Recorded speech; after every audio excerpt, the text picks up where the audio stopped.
Hey guys, I'm back, and upon your recommendation, I have purchased a microphone. So hopefully this helps with the sound quality a little bit. So I'm doing a little test here just to see how it sounds. A really polarizing debate amongst contractors, and especially people that do bathrooms and finish bathrooms and do tile work, is whether or not you should be caulking the bottom of your toilet.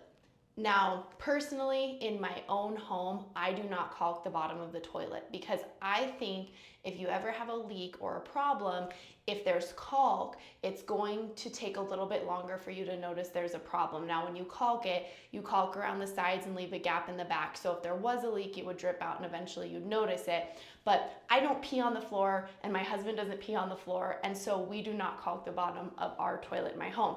In my long-term rentals, I also do not, because I want my renters to be able to see if there's a problem. I want them to be able to see and notify it of me, or notify me of it quickly. However, this property is a short-term rental. In my short-term rentals, where we're having to come in and clean every single day or every couple days, probably every second or third guest, there is pee on the floor and pee down the front or side of the toilet. The homes are just maintained and cared for in a different way, but also in most of these properties, I have access to a basement or somewhere underneath where I can keep an eye on the plumbing. For instance, this house, beneath it has an unfinished basement, so when there was a leak in this toilet flange, we noticed it because we could see it from underneath. So because there's lots of cleaners coming through here and it makes their job a lot easier, we do caulk our toilets in our short-term rentals. So I'm gonna show you how to do that if you wanna do it in your home. Like, a lot of people tell me if they have lots of little boys or lots of little kids, they definitely caulk it, because otherwise they just have like a pee crust in the bottom that they're trying to keep clean all the time, and not letting it go under the rim of your toilet makes that easier. So here's how you do it. First things first, we gotta say hi to Athena. Hi, Athena. Hi, baby. There's my girl. Okay, now we're gonna get started. First thing you wanna do is make sure this is really clean. So if you're ever putting any sort of product down, if you don't put it on a clean surface, it is going to not stick. So we cleaned this and we dried it, because you want it clean, but it needs to be dry also. We are using 100% silicone.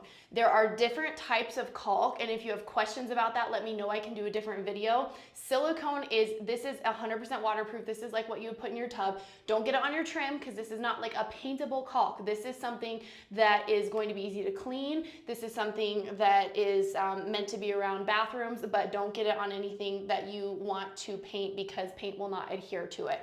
So this is 100% silicone that I am using. You can use any 100% silicone. I'm using white. I think if you do clear, I mean, you could do clear if you wanted to, if you didn't want it to be seen, but I'm just gonna do a white caulk down here. And so I'm going to take my caulk gun, if you have never used one of these before, and you also can get caulk that comes in a roll, and you just cut off the tip, and if you don't have a caulk gun and don't want to buy one because you don't think you'll be using it again, the caulk gun I have, and the old ones didn't have this, there's a little thing right here, and that is to cut your tip. Now, I always make my tip small, because you can always make it bigger, but you can't make it smaller. And so I like a small tip, because that's gonna control the speed that your caulk comes out at. I like to cut it at a bit of an angle, and sometimes I actually cut it too small where I can't fit my little puncture sphere into there. So that will be, so you can go in the tip, and we're gonna just put that in, and that's gonna break the seal inside. And I stab it kind of in a couple different places to try to get a really nice seal break, because otherwise you're gonna have to squeeze harder to get it out. So then I love to use Clorox wipes when I'm working with caulk, or even when I tile and grout, because it's just nice to have something I can wipe everything up with. I heard a lady the other day said she used baby wipes. I just don't have baby wipes in my house because I don't have a baby. So I use Clorox wipes. So I've gotten that ready. I have my nice clean tip. I have it cut. I've punctured the inside seal. And then I'm going to push this button to retract.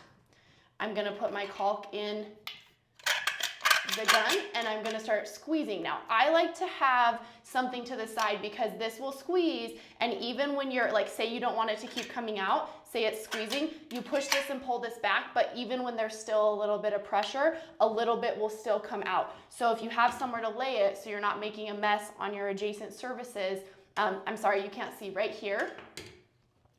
I just have like a tissue or a Clorox wipe. So if it keeps squirting out, I can just lay it here and I'm not getting it on my floor. So like I said, you want to leave a little bit of an opening in the back, because if there is a leak, you want it to have somewhere to come out to notify you. So I get about as far back as I can, and I'm just going to work my way around with my caulk. And if it's messy, that's okay. You can always clean it up. You want to fill the gap. That's what our intention is. So we want to keep a thin line, but we want to fill the gap, and then any mess we can clean up after. And I'll show you how to do that. So I'm just going to go ahead and start caulking my gap.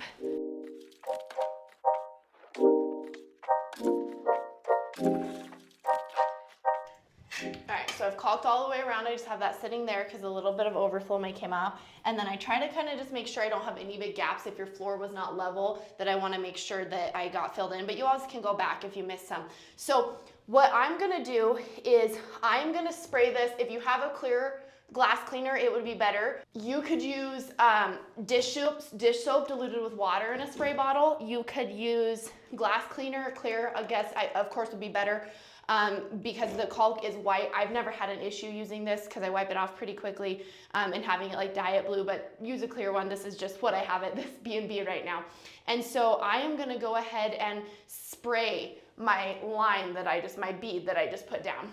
And the reason for that is when I start to smear this out, if I have dish soap or if I have glass cleaner, it's gonna make it where this does not adhere as much to the surrounding areas, and it's gonna be easier to wipe it off. It's just gonna help in when I smooth my line down. So I'm gonna squirt this all.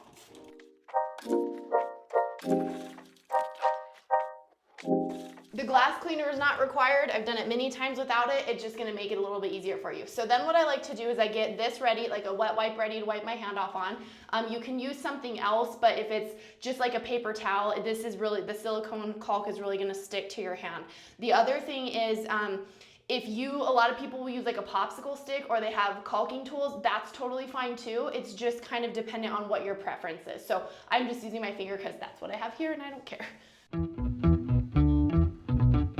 So as I go, I'm just kind of pushing it down, and if I get a lot of excess on my finger, then I'm just wiping it. See how much excess has come off?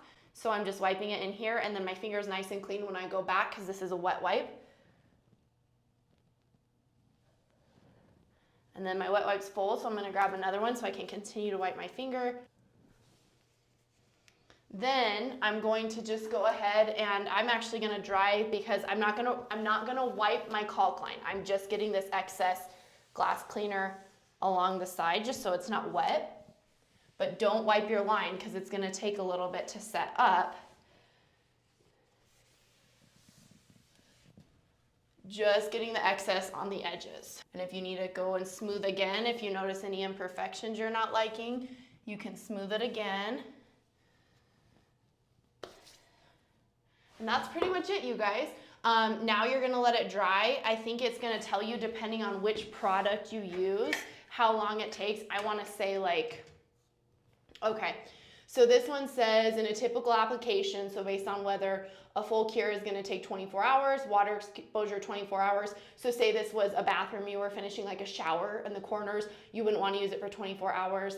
And then, yeah, so I wouldn't come in and like scrape on this or do a deep clean or anything on it for at least 24 hours, but you're okay to exist and live your life in this situation. Again, in a shower, I wouldn't. So that's how you caulk your toilet if you decide that you would like to caulk yours and that's the right solution for your home. Yeah, hope that was helpful. Hope the mic makes sound a little bit better and that you guys all have a beautiful day. See you later.